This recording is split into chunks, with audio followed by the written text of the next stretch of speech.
Bonjour à vous et merci de nous suivre pour ceux qui étaient déjà là ce matin. Merci de nous rejoindre pour ceux qui arrivent juste cet après-midi à la Clusa. On est au sommet du digital sur le plateau Orange. Et je suis ravie d'accueillir pour ce nouveau plateau trois hommes de choix. Désolée pour la mixité, ça viendra un peu plus tard.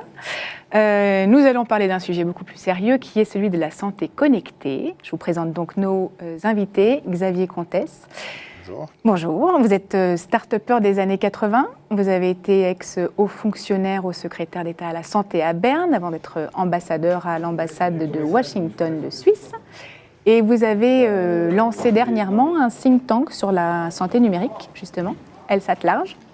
Absolument, c'est un think tank en Suisse et on essaie de réfléchir à ces problèmes-là qu'on va discuter aujourd'hui. D'accord. À côté de vous, Luc Cheminot. Bonjour. Bonjour. Vous êtes directeur général de Biotronic France. Oui, tout à fait, une société qui est donc spécialisée et leader dans le domaine des implants cardiaques connectés. Voilà. D'accord. Et bonjour Michel Naon, vous êtes diplômé de la fac de médecine, vous avez été médecin pendant 25 ans, urgentiste. On est toujours médecin, on reste médecin. Oui, c'est ça, vous avez pratiqué la médecine pendant 25 ans entre les hôpitaux de Paris et le SAMU, et vous êtes aujourd'hui directeur médical d'Alliance Partners. Absolument, Alliance Partners France qui est un grand acteur dans la télémédecine et toute la santé connectée. Ok, vaste sujet, vaste programme, on a 20 minutes.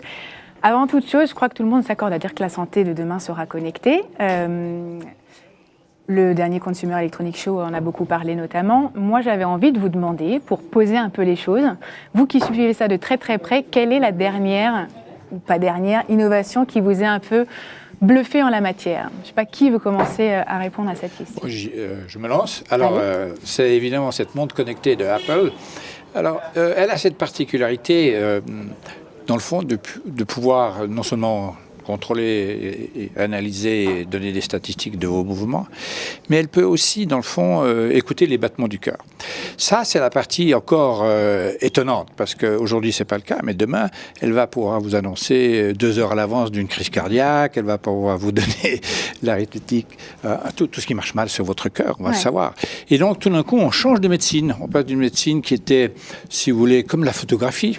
On faisait de temps en temps une analyse, de temps en temps un diagnostic, pour quelque chose qui sera continu. D'accord. Et ça, c'est vraiment nouveau. Le rapport au temps, finalement. Luc. Oui, je crois qu'en fait, c'est aujourd'hui la capacité qu'on a d'envoyer des données cryptées de grande qualité, en grand nombre, et qui vont permettre effectivement aux praticiens de prendre en charge des patients de manière optimale. Et puis c'est vrai aussi qu'à terme aussi, ces patients qui ne sont pas encore... acteurs, mais plutôt spectateurs de leur maladie, vont devenir certainement acteurs. Et qu'on va pouvoir effectivement de plus en plus, je dirais qu'en fait, générationnellement, les patients spectateurs aujourd'hui vont disparaître. Et les patients de demain sont des véritables acteurs de leur maladie, de leur pathologie. Et c'est vrai que ces produits aujourd'hui arrivent à envoyer des données incroyables, mais aussi, malgré tout, pas consommer trop d'énergie, ce qui fait que ces implants cardiaques durent plus de 10 ans. Et ça, c'est un sacré challenge technologique. D'accord. Michel. Moi, je vais aborder un aspect qui est un petit peu plus conventionnel. C'est l'évolution de la relation patient et médecin. On a travaillé par téléphone, les centres 15, les SAMU ont fait pas mal de diagnostics par téléphone et là on est en train de rentrer dans une nouvelle ère qui est celle de la télémédecine avec la visioconférence. C'est-à-dire que le fait d'avoir maintenant accès aux médecins de façon instantanée avec le téléphone et on va pouvoir faire du télédiagnostic de façon peut-être même plus pertinente que ce qu'on faisait dans une salle d'attente autrefois il y a encore une vingtaine d'années. Donc une révolution de visio qui à mon sens est pour moi la chose la plus spectaculaire qui vient d'arriver là dans les fonctionnalités. Bon, en tout cas, là où a priori tout le monde est d'accord, c'est de dire que de toute façon la santé de demain ne pourra être que connectée, ne passera forcément que par la data. Oui, alors ça c'est clair. Mais maintenant, ce n'est pas la seule chose. Il y a l'intelligence artificielle qui arrive assez rapidement avec des logiciels comme Watson, mais d'autres choses.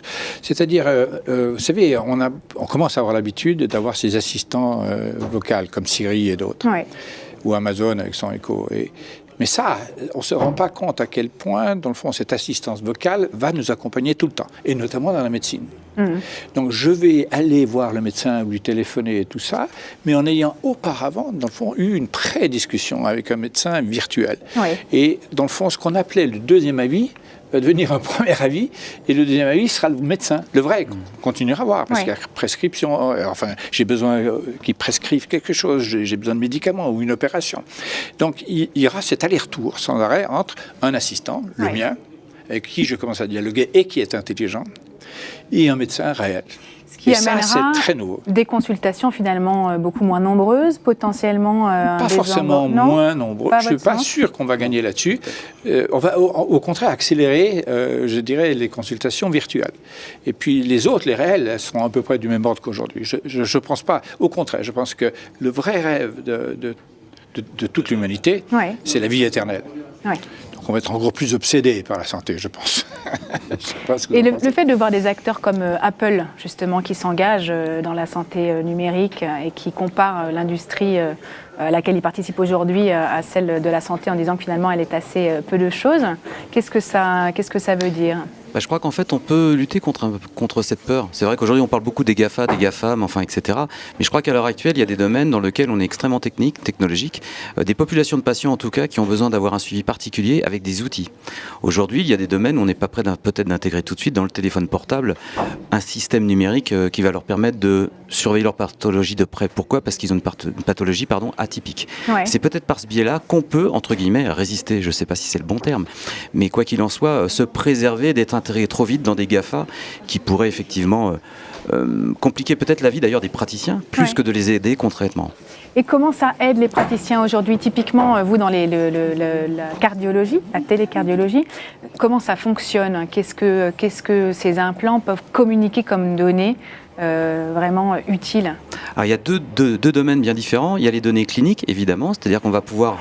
Le patient va donc en fait toutes les nuits envoyer directement via sa prothèse par un système qui ressemble à un petit iPhone qu'on leur remet à titre gracieux et comment dirais-je, il faut 5 minutes à peu près pour que les informations sont envoyées sur notre système en Europe, puis arrive sur le site du professionnel de santé. Après, ce qui arrive, ce sont des données cliniques, donc déjà voir si effectivement les traitements thérapeutiques sont toujours optimaux, fonctionnent. Est-ce que par hasard, il n'y a pas quelque chose qui est en train d'arriver, la pathologie évolue, sans que le patient s'en rende compte, ça permet de faire des prises en charge préventives. Et puis il y a tous les aspects technologiques, il faut bien savoir que ces petits implants cardiaques qui font 25 grammes sont un concentré de technologie. Ils durent 10 ans, il y a des holters dedans, ça envoie les électros aux médecins, ça envoie toutes les évolutions en fait clinique du patient directement sur, on va dire, l'ordinateur du praticien. Alors ça, c'est quelque chose. C'est un bénéfice énorme. Ça peut limiter les consultations. Il faut savoir quand même qu'on a un manque de praticiens dans notre domaine, dans d'autres je crois aussi, mais dans le nôtre, qui est un vieillissement de la population et de toute façon il y a un phénomène de cisaillement. Moins de praticiens, plus de patients et qu'il va falloir trouver des solutions pour optimiser le temps médical. Voilà. Et vous avez chiffré d'ailleurs l'économie que ça pouvait représenter par patient. On a fait une étude en fait, bien sûr, pour pouvoir effectivement montrer au ministère et aux tutelles qu'il y avait un véritable intérêt dans notre domaine, vraiment la cardiologie, et il y a une économie de 300 € par an et par patient, mais surtout en fait, l'idée c'est d'éviter de mobiliser des patients qui ne sont pas toujours... pas besoin. Oui, puis aujourd'hui on s'est rendu compte, comme les médecins manquent de temps, les patients ne sont pas toujours pris en charge de manière optimale. Et donc c'est vrai que ça évite aussi d'avoir une cohorte de patients qui prend des VSL, l'ambulance. En termes de qualité de vie, on améliore.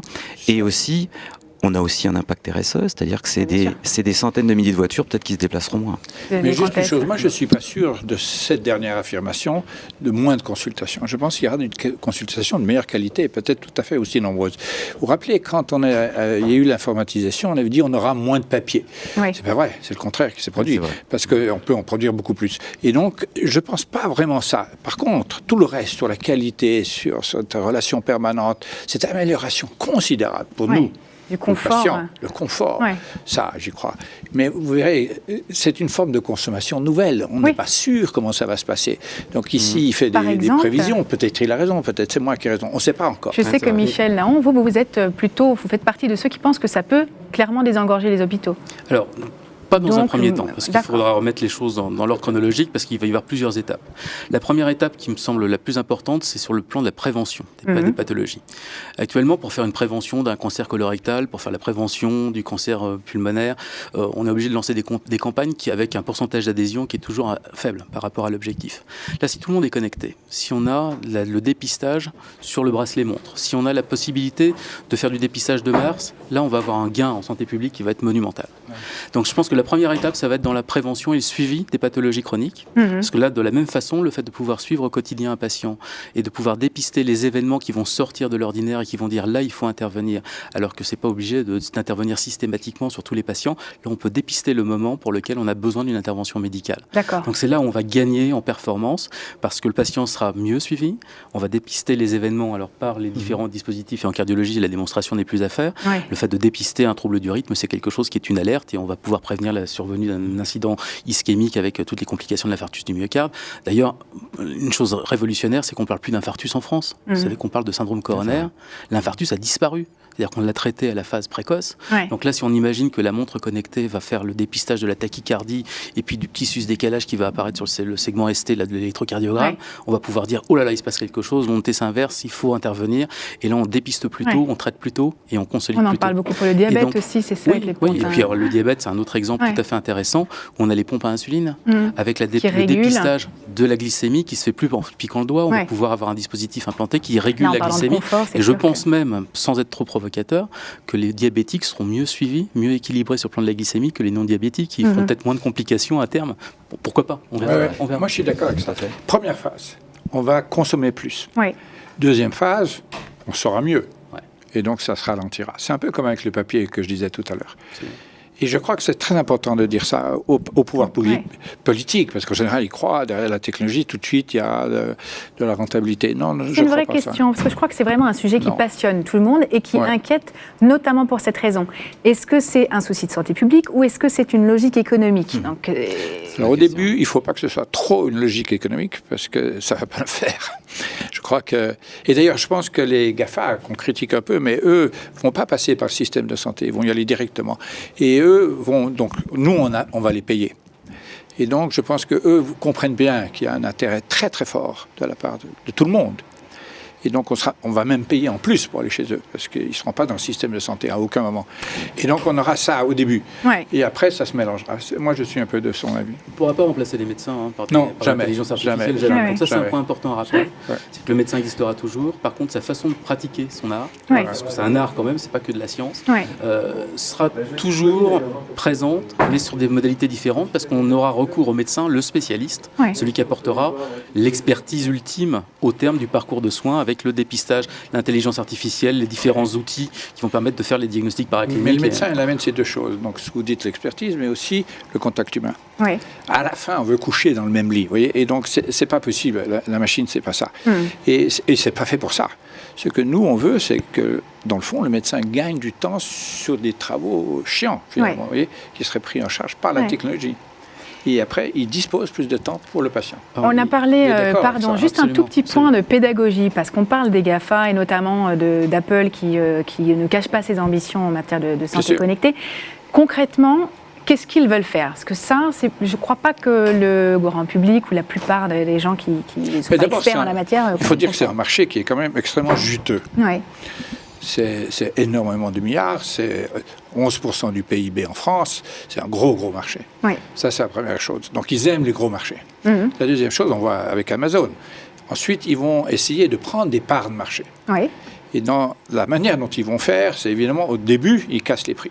Donc, ils vont venir... On voit, Amazon est en train de lancer une assurance aux États-Unis. Le but de la nouvelle assurance d'Amazon, c'est de casser les prix. Et ils vont casser les prix, prendre des parts de marché. Puis, dans un second temps, là, quand les choses redeviennent normales, ce seront des acteurs qui feront partie prenante du système. Donc, l'idée, c'est on lance des applis, on emmagasine des données et on arrive avec des offres commerciales. D'accord, c'est ça. Parce qu'on en vient quand même au moment... le monopole complet. Non, mais on dit souvent que Google a le monopole. Il n'a pas le monopole. Mais ils prennent de grosses parts de marché. Ça, c'est vrai. Parce qu'il y aura 2-3 standards au maximum. Voilà. Et donc, il y aura 3 acteurs principaux dans le monde. Mais c'est déjà le cas aujourd'hui. Si vous regardez les lits dans un hôpital, ils sont standardisés. Vous avez les mêmes lits dans le monde entier. Donc, c'est pas... Et puis, pour l'électricité, c'est pareil. Et pour la télévision, c'est pareil. Il n'y a pas beaucoup de standards à la fin. Vous voyez, il y a 3-4 standards. Et donc, ce sera la même chose. Je pense qu'aujourd'hui, pareil, toutes ces données-là, tout ce qui est, on parle des GAFA, etc., ça va être une fusée à plusieurs étages, en fait. Je crois qu'il y a des domaines plus technologiques que d'autres. Je crois que tout à l'heure, je disais les consultations moins, mais on parle de consultation virtuelle aujourd'hui, c'est-à-dire qu'en fait un praticien aura la capacité de contrôler via les données numérisées une vingtaine de patients dans une matinée, alors qu'aujourd'hui il a à peine le temps d'en voir 6 ou 7. Ça c'est un problème, c'est-à-dire que le suivi sera mieux, plus pertinent. Deuxième chose, je disais, on manque de praticiens. Des gens, comme on le disait, l'intelligence artificielle ne va pas remplacer tout le monde. Un très bon chirurgien, un très bon cardiologue, c'est des gens qui ont des mains en or, on ne peut pas les remplacer par une machine. Quoi qu'on en dise, quoi qu'on voit tous ces beaux robots dans les grands salons, ça semble difficile comment dire que ces choses-là arrivent dans la prochaine décade, il faut être très clair. Et puis il y a des gens qu'on oublie aussi, c'est peut-être la cellule familiale. On parle beaucoup des praticiens, on parle un peu moins des patients, comme je disais, ces patients qui vont devenir acteurs.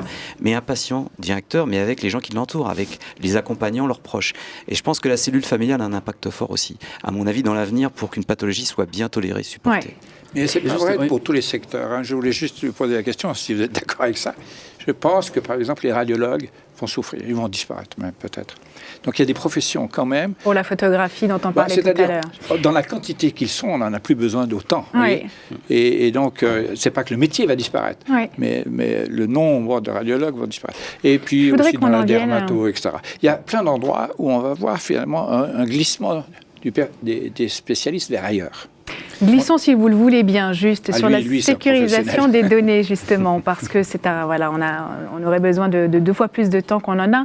Mais aujourd'hui, concrètement, où sont stockées les données qui excitent un petit peu pas l'imaginaire, mais qui D'abord, elles sont très mal stockées, parce qu'il y en a un peu partout. Vous avez un dossier médical ici, un dossier médical là. C'est très peu standardisé, c'est très surprenant. Apple garde tout pour lui. Google va tout garder pour lui. Et chez vous, c'est pareil ? Il n'y a pas de standard. Alors, moi, je mettrais un bémol, en fait. Nous, aujourd'hui, on est hébergeur de données, déjà, donc il a fallu qu'on passe, effectivement, tous les accords, la CNIL, etc. Ça a été assez long, et c'était d'ailleurs un peu un chemin de croix pour un industriel plus spécialisé dans la construction d'un plan cardiaque que dans la numérisation, et ces domaines. Donc ça, on a obtenu cela. Toutes nos données, nous, sont, en fait, stockées dans un site en Europe, et à Berlin, plus précisément, voilà.